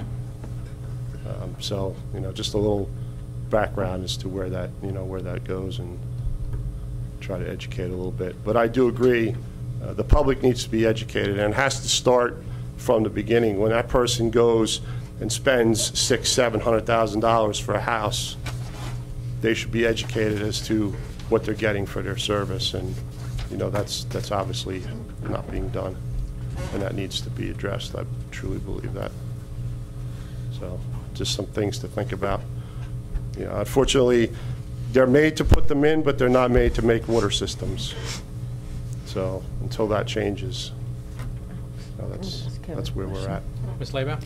Kevin, as far as before you got here, I was talking about the truss roofs and the floor trusses. I know it's supposed to be on each street. It's supposed to be marked if the homes have that, and I noticed some of the homes in our community that are truss roofs aren't labeled. Do you find that it's important, especially firefighters coming from out of the area to help out, or do you pretty much know already? I mean, should we investigate actually making sure all the streets have that? Is it mandated by the state? There is a code for that. I'm not 100% sure of what it is. I know they have to mark, like you said, buildings have to be marked certain. I'm not 100% sure of how that system works. For us, yeah, we rely on the signs, but that's what our pre-plans and our drills are all about. Whenever there's a housing development going in or somebody's building a new building, we're always taking notice, and we try to go in and do walkthroughs so that, we're educated as to what they're building. Right. The reason why, because you guys would know. I was just, like I was telling Brad before, I was just worried when other firefighters from out of the community come in. Of course, they're not going to go in the building if the resident fire department says no, don't go in. But and also for the homeowners, I think it's important for them to know, get out, because those kind of roofs, they can collapse faster. So I could be just being overly concerned, or just again, it's an education process too. Yeah, it's all an education, and it was somebody that's not a fireman, that's an everyday resident. They're going about their lives, and they're entrusting that the person that they paid money to build their house builds it in a manner that will be safe. And for the most part, that's being done. Right. But from our perspective, the fire department, they don't build buildings to make our life easier. That's for sure. It's all about money and and what it costs and what they can do to. That's the important part to understand. The truss, and I don't want to keep belaboring this, but the truss roofs are a lot less expensive, and it does cut down the cost. But and they are strong roofs. But if there is a fire, it's not the best situation in the world. And truss roofs are dangerous. We watch Very out dangerous. for that all the time. Yep. It doesn't take much for them to fall apart. Mr. Perkins? Thank you, Mr. President. Not to belabor truss roofs, but in upstate New York a few months ago, wasn't the police sergeant and most of his family killed because by a flash fire that ran through the house, and a lot of that was because of the particle press board and the truss roof construction? Yes, I read that too. Yeah, that leads to it. Well, this fire, unfortunately, was pretty much the same thing. You have you have pre-engineered trusses, and once those gusset plates heat up, they pop off, and down comes the roof. And they do use that press board, and some people. I was talking to a neighbor in the area that day, and he had mentioned that he had made sure that he spent a little more and had him do plywood. Those are things that. A lot of people, they don't understand that. We're probably veering off a little bit from where we should be. Suffice it to say that modern construction technologies, better living through chemistry, has not always been the best, especially from a firefighting standpoint. And sprinklers would be a great line of defense. The first 10 minutes, that's what it gives you to get out of the house. It's not there to put the fire out. NFPA 13R for residential will tell you everything you needed to know about residential sprinkler systems. The BOCA code permits you to have a combination system between your domestic system and fire.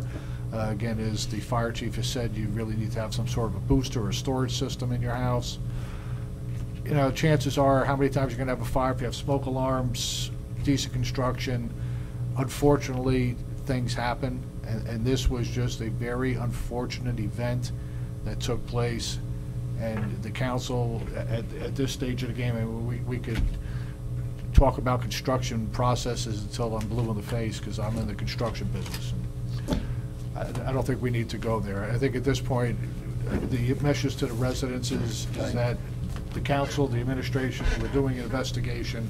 We don't think it's feasible. Obviously, the fire department sees some benefit, but not a tremendous amount to be able to help those people at this immediate time. So The biggest thing is, and I would encourage anyone that's in this room and tell your neighbors and friends, in October during fire prevention, come down to Firehouse, see what we do. We have a lot of tips. There's a lot of brochures, just to keep residents informed of what they should do to be safe. That's the most important thing. The building can burn to the ground. Insurance will build you a bigger and better one, but they're not going to put you back together. Right. So, you know, I would encourage during Fire Prevention Week to go to your local firehouse. You know, they have everything there. They'll show you. You know, they'll teach the kids some stuff. And there's plenty of informative information to keep people safe. And that's the bottom line. So hopefully that helps. Thank you very much. Thank you. All right, we were still on new business. Does anybody else have any other new business? Okay, seeing none, we are now into the public portion. Does anyone from the public wish to be heard? Okay, seeing none, can I get a motion to adjourn to the public? So moved. Second. It's been moved and seconded. All in favor? Aye. Aye. Anyone opposed? Yeah, now I'd like to call to order the Mount Olive Township Council public meeting of October 2nd, 2012. Lisa, can you please read the Open Public Meetings Act announcement? According to the Open Public Meetings Act, adequate notice of this meeting has been given to the Daily Record. Notice has been posted in the municipal building, 204 Flanders Drakestown Road, Mount Olive Township, New Jersey, and notices were sent to those requesting the same. Roll call. Mr. Perkins? Here. Mr. Mania? Here. Mr. Ferrante? Here. Mr. Nicastro? Here. Mr. Walsh? Here. Mrs. Laybow? Here. Mr. Roman? Here. Okay, we're on to approval of previous minutes for September 18th, 2012 workshop only. Mr. Perkins? Workshop only, Mr. President? Yes, workshop only. Mr. President, I move for approval of the September 18, 2012 workshop. Second. It's been moved and seconded. Roll call. Mr. Perkins? Yes. Mr. Mania? Yes. Mr. Ferrante? Abstain. Mr. Nicastro? Yes. Mr. Walsh? Yes. Mrs. Laybow? Abstain. Mr. Roman? Yes. Okay, we're on to correspondence. There are 31 pieces of correspondence. Does anyone have any questions or comments on any? Okay, seeing none.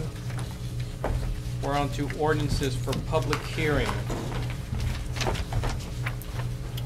I open a hearing to the public on ordinance number 31-2012 entitled, "An Ordinance of the Township Council of the Township of Mount Olive, County of Morris, State of New Jersey, amending Township Code Chapter 7 and Chapter 196, Section 43, to provide for a service charge of $30 when a check or automated clearinghouse online payment submitted to the township is returned." Mr. Mania. Thank you, Mr. President. I move for adoption and final passage of ordinance number 31-2012. Second. Okay, is there anyone from the public wish to be heard? Okay, seeing none, any council discussion? Just one quick question. Sherry, thank you again for your help on this one. How many did you, I don't know if that email, if you said how many we get per year? I can't remember. It varies. Right now, it's about Approximately. 100 a year, Pat, is what we're About looking 100? at. Yeah, Okay. it's about 100. Thank you. You're welcome. Okay, any other comments? Council comments? Roll call? Mr. Perkins? Yes. Mr. Mania? Yes. Mr. Ferrante? Yes. Mr. Nicastro? Yes. Mr. Walsh? No. Mrs. Laybow? Yes. Mr. Roman? No. Okay, ordinance number 31-2012 is passed on second reading, and I hereby direct the clerk to forward a copy of the same to the mayor and publish the notice of adoption as required by law. I now open the hearing to the public on ordinance number 32-2012 entitled, An ordinance of the Township Council of the Township of Mount Olive in the County of Morris, New Jersey, appropriating $57,500 for Bud Lake drainage improvements to be funded by a community development grant. Mr. Ferrante? Thank you. I move for adoption and final passage of ordinance number 32-2012. Second. Been moved and seconded. Does anyone from the public wish to be heard? Seeing none, any council discussion? Seeing none, roll call. Mr. Perkins? Yes. Mr. Mania? Yes. Mr. Frente? Yes. Mr. Nacastro? Yes. Mr. Walsh? Yes. Mrs. Laybaugh? Yes. Mr. Roman? Yes. Ordinance number 32-2012 is passed on second reading, and I hereby direct the clerk to forward a copy of the same to the mayor and publish the notice of adoption as required by law. Okay, we're on to ordinances for first reading with a second reading of October 16th, 2012. Okay, ordinance number 33-2012 entitled, an ordinance amending sections 3A, 3H, and 6B of Bond Ordinance 13-2012 as amended by ordinances 25-2012 of the Township, finally adopted April 24, 2012, as amended July 24, 2012, in order to increase the appropriation and authorization of amounts for the project described in Section 3A, decrease the appropriation and authorization amounts for the projects described in Section 3H, and to amend Section 6B. Mr. Nacastro? Thank you, Mr. President. I move ordinance number 33-2012 be introduced by title and passed on first reading, that the meeting be held on October 16, 2012, at 7 p.m. at the Municipal Building, 204 Flanders Drakestown Road, Bud Lake, New Jersey, for a public hearing, consideration of second reading, and passage of said ordinance, and that the clerk be directed to publish, post, and make available said ordinance in accordance with the requirements of the law. I'll second it. Been moved and seconded. Any council discussion? Okay, seeing none, roll call. Mr. Perkins? Yes. Mr. Mania? Yes. Mr. Frente? Yes. Mr. Nacastro? Yes. Mr. Walsh? Yes. Mrs. Laybaugh? Yes. Mr. Roman? Yes.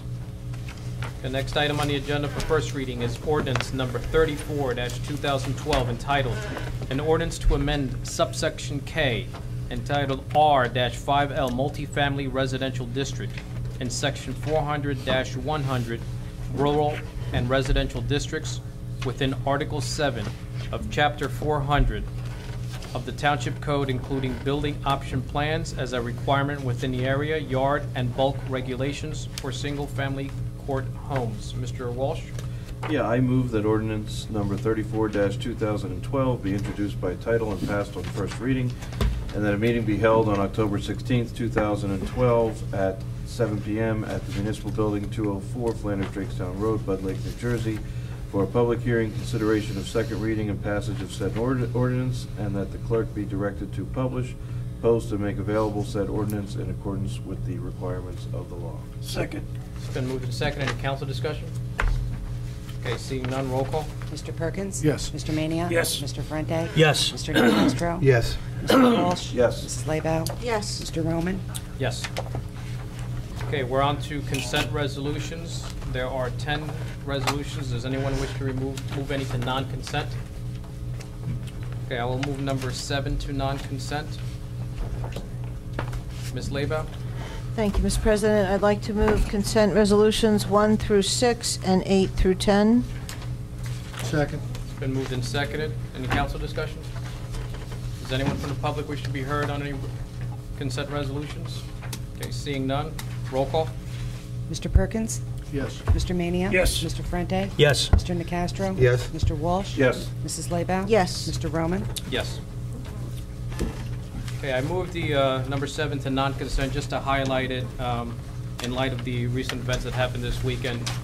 And just that, I think one of our, it should be our main goal is to make sure that we provide residents with public safety. And this is one item that the Bud Lake Fire Department has been requesting for a while, and it gives me great pleasure to be able to do that for them. Not only to allow them to do their job, but also to give it a little added benefit and safety to the residents. So with that, can I get a motion to approve number 7? So moved. Second. It's been moved and seconded. Roll call. Mr. Perkins? Yes. Mr. Mania? Yes. Mr. Frente? Yes. Mr. Nacastro? Yes. Mr. Walsh? Yes. Mrs. Laybaugh? Yes. Mr. Roman? Yes. Okay, we're on to motions. Mr. Perkins? Yes, Mr. President, I move for approval of consent motion number 1, approval of a peddler's permit for Lawrence McMickle for door-to-door solicitation for Scott's Lawn Service, and consent motion number 2, the bill list. I second it. It's been moved and seconded. Does anyone have any questions on any of the motions or the bill list? Okay, seeing none. Anyone from the public? Seeing none, roll call. Mr. Perkins? Yes. Mr. Mania? Yes. Mr. Ferrante? Yes. Mr. Nacastro? Yes. Mr. Walsh? Yes. Mrs. Laybow? Yes. Mr. Roman? Yes. We're on to administrative reports. Mr. Candy, Mr. Mayor? I just have one thing. I think we would be remiss if we didn't recognize the loss to our community this week of another teenager who unfortunately left us and left the community with a great void. The services were on Saturday. I made the senior center available to those who wanted to come back, and I know many took advantage of it to reminisce after the service. And I hope that we go a long time without having to have the same type of recognition that we've lost another teenager in town. Although, you know, I know that we'll be back here in 3 months or 6 months or a year, because invincibility belongs to the young. But the older recognize that nobody is invincible. Okay. Any old business? Ms. Laybow? I just want to find out with the electronic sign, do we need to act on that this evening, or we're gonna? No. No, we don't need a resolution approval on that. Okay, I just wanted to make sure. And as far as the rider on top, to be honest, a couple of us were saying we'd kind of like to have the project complete. You want to kind of put it in part of the way. Do you have? I would suggest that the gentleman who had done the signs for the library, if we contact him, see if you're on that already. He already said that. And otherwise, I have to be honest with you, the price that they gave us is, I don't think it's going to get any better than that, so. If we have to, we'll come back to it. I'm sure that we'll be able to go back there if need be. Can I just add one thing to the administrative report, and I would be remiss, totally remiss, if I didn't thank everybody who volunteered or participated in the bicycle event that we had this Sunday. For those who were present, I can only tell you that the feedback that we're getting on the municipal side is fantastic. People love the events that we're providing for them, and the effort of the people who put it together, who ran it, who cleaned up afterwards, whether it be the recreation department, buildings and grounds, or the volunteers, was fantastic. And I commend all of them for their efforts in that regard. And you, Mr. Mayor, you know how much I love to give you recognition, so I will, at this time, give praise to Ms. Pignataro and the rec department and for an excellent event. It pains me that I was not able to attend and participate in it, but from having heard from the residents, I agree. It was a well-attended event, and many were extremely pleased. If you thought that the tour to Mount Olive was good, then you should come out Thursday night to the Corner Pub for Oktoberfest, which is being run by the Recreation Department. I believe it's 6 to 8 o'clock or thereafter. 6 to 10. 6 to 10 Until until you come anytime that works for you. I'm sure I'll be there. Ms. Laybow? Thank you. I was very fortunate that I was available to volunteer on Sunday. I had the registration table, the pre-registration for the 28-mile run, as Mayor Greenbaum informed me. I thought it was 26. He said no, it's 28. And I did share with Rob Sunday evening.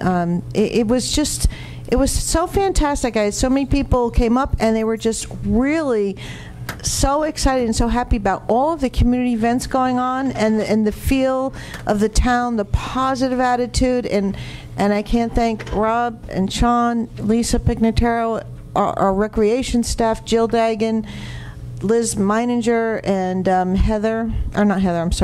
Laura Rimmer, as well as Jim Lynch and the rest of all of our crew. I could go on. I feel like I'm accepting the Oscar awards, thanking everybody for my performance. And like the Oscars, you've been pulled off stage. I would have been. Oh, the lights! Look, she's blinking the light at me now. But I just have to. I was just really excited. Yeah, I know. Good. Start singing, guys. It was just really great to see so many people genuinely happy and excited, and I can't wait. Well, I will be going Thursday night, and I can't wait for the mud run, and just volunteering at these events is fantastic, and to hear how happy the residents are, it is absolutely fantastic. So I encourage everybody to volunteer as much time as you can, because it really makes you feel like your job is, everything we're doing is well, I always feel it's worthwhile anyway, but it's wonderful. So thank you, everyone. Okay.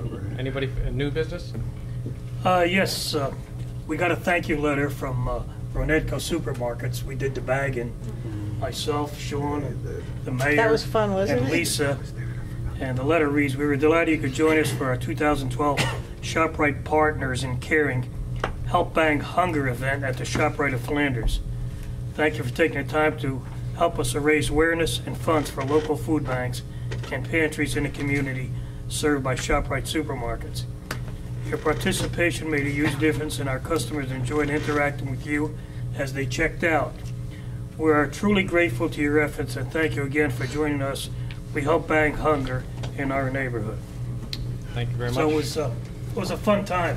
Yeah, that is. Thank you again for participating in that event. Okay, does anybody else have any other new business? Okay, any legal matters? Not this evening. Okay. We're on to council reports on recreation. I'm just going to touch on the bike event, but Mr. Mayor, I think you more than adequately espoused on that. Football season's in the middle of the way, and I'd be remiss if I did not make a little personal interjection here. My son played for his first full game last night. He had over 8 tackles. Wow. 1 sack, fumble recovery. So what you're seeing here is an extremely proud father. All right. Board of Health, Mr. Perkins. Yes, Mr. President, we had one applicant came before us looking for a waiver from a setback off of a disposal field. They're trying to put a built-in pool into the backyard. Unfortunately, the secondary pit needs to be moved, probably onto the front yard. They have already spoken with the contractor. When the applicant came forward, I directed her to go back. They need to come back with a full plan on their site plan to show us exactly where the pool will be located, and that in fact the perk test and the square footage calculation for the field actually are shown somewhere on the plans, so that the board is comfortable in knowing that the pool literally could be put in the back. So she was a little hesitant, but we directed her to go back. Other than that, it was just standard business. Thank you. Do you have anything for legislative? Nothing. No, I don't. Mr. Walsh, do you have anything? Just to remind everybody to vote on November 6th. And that's it for legislative tonight. Anything on planning board? No, not tonight, and not BOE either. Okay. Open space, Mr. Ferrante? Open space meets next week. And anything on lake? Nothing on lake. The library board. Library had their fall fest two Saturdays ago. They estimated around over 2,000 residents. Came out as a big success, the best event they've had for the past 3 years. And they just wanted to give a thank you to Jill Dagan and the Recreation Department for their assistance. Okay, That was a fantastic event. Say, Mr. Nicastro, safety? No reports on either yet. Meeting's coming up. Okay. We do expect that there's going to be a safety committee meeting. We've referred a number of different matters. EMS response, what else is referred over there? Fire dispatch. And Mr. Nicastro, do you recall if there's been any at least movement or any desire to turn Old Wolf Road into a one-way coming out onto 46? There has not been a meeting since that last one, so there has been no correspondence on that yet.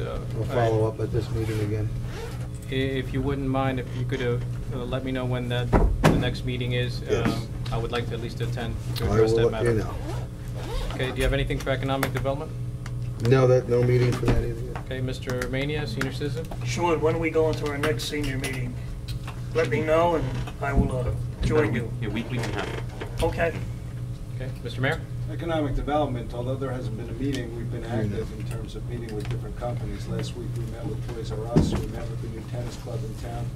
We're hopeful that through our meetings that we're going to, and we always express the fact that not only are we looking for expansion of business, but we're looking to keep the businesses that we have. Generally, the meetings are attended by myself, Sean, Lisa, and Jeff Stadelman from the Economic Development Committee. So, and Joe Nicastro is usually present as well. I invite all of you to attend these meetings. I'll make sure that it's better publicized so that everyone is given as much time as possible to decide whether or not they want to come to these meetings. But they've been very fruitful, and I'm hopeful that they will produce additional revenue to the township in the long run.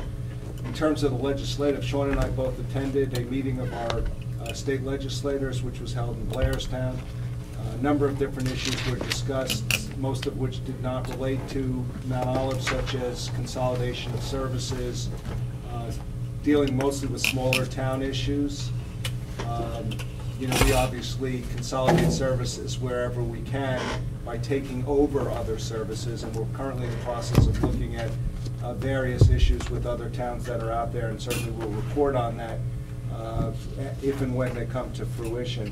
But we did represent Mount Olive at a meeting of our legislators. Paul Citro was there as well. Okay, Ms. Laybow? Also, I noticed that a new business is going in where the old CVS was down at Village Green. Buddies, I think it's called. Yeah, they're from Roxbury as well. Yeah, so that's really good. That's a large piece of retail space that's going to be occupied. Small lots. Small lots, that's right. Not big lots. Not big.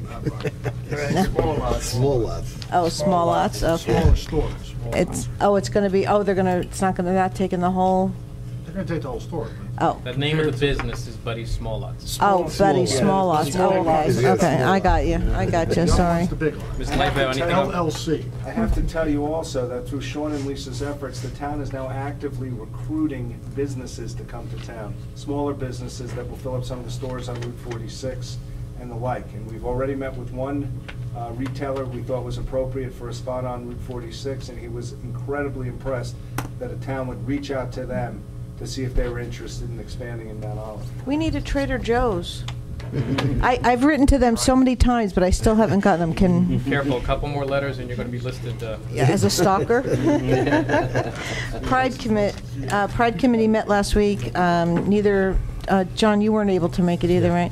And they're going to try to reach out to try and get some more help with the committee, and they got their own email account now, pridecommittee@mountontwp.org. And that's about it. Anything on TNR? TNR is having a vegan bake sale on Saturday at ShopRite and Econ. I will be baking. Just warning everybody right now. I never baked. The vegan warned me away. I never baked vegan before, but we've been passing around recipes, and I think I mentioned last time we have a $1,000 grant to do TNR at Henson Village and King Village, mostly the Henson Village, but we're still having the manager has not responded or hasn't gotten back to us at this point, and that's about it right now. Okay, we're on to our last public portion. Does anyone from the public wish to be heard? Seeing none. Council comments, Mr. Perkins. It's been a long night. We've delved into some issues here. There's some things that, the best laid plans of mice and men. I've been up here now 11 years, I guess. And I can tell you that the planning board where I've sat and the zoning board of adjustment, as we've looked at things and what people had planned to do does not always come to fruition. And a perfect example of something that had gone awry was the fire and the inability of the township over the course of many, many years to find an adequate source of water supply for that area. That only gets convoluted by the Highlands that's come in, and we can all thank I guess, thank our state legislature for that. That's going to make it increasingly tough to do anything there. I think we were compassionate with the folks, and everybody's had a good chance to talk about that. I had the pleasure, I guess again, as I've been doing every year now since 9/11, of attending the tunnel to tower run. Some fellow Marines, of course, were running in group, which was nice, and I get a chance to see some of the firemen. As I think most of the council knows, I was just passing by the buildings when the first plane hit, so I remember that day vividly. So I was unable to be at the bike event, and not that anybody wants to see me in a pair of bike shorts. That's it, Mr. President. Mr. Mania? Well, I'm quite proud to be the Grand Knight of the Knights of Columbus. Last night we had our officers meeting, and we wrote a check. We're going to write a check out this coming Monday for $500 for the family that lost their home in the fire. So I'm quite proud to be a member of the Knights. Mr. Mayor? I spoke to Gary Timlin yesterday and he indicated that they are currently looking to rent a house in Mount Olive. If anyone has any ideas in terms of houses that might be available to them, you should get in touch with me. I can get in touch with them or get in touch with them directly. Thank you. There's a lot of houses. Mr. Bronte? Nothing. Mr. Nicastro? Nope, just looking forward to the bocce ball tournament on Saturday. Me too. Oh, yeah, we forgot to mention that with the senior seniors? citizen. Yeah, they're going down. Way to go, Alex. Mr. Walsh? I'm good, thank you. Ms. Yes. Labo? I'm also looking forward to the bocce ball. I've never played. I can't wait to play, and then I'll be running over to the vegan bake sale. Keep your eye on a Pauline. The what? That's the small ball. Oh, the small ball? Keep your eye on that. I might have to go early. You'll have to give me some pointers. Called the Pauline. Pauline. Apparently, I need to read up on how this, apparently it's not contact, right? Oh, no, it's not contact. No, it's not a contact sport. I can give some You private knock lessons if someone... You knock my ball out of place, it might be At times it is contact. contact, actually, because at times you have to play defense and you have to knock the ball out. Absolutely. That's closest to the little Paulini, whatever it is. Anyone desires a private lesson, I'd be willing to accommodate. Yeah, it's gonna rain I think this. that's John's stock line, having nothing to do with necessarily. Does that explain why he was winking at me? All right, and with that, can I get a motion to Motion to adjourn. Second. It's been moved and seconded. All in favor? Aye. Anyone opposed?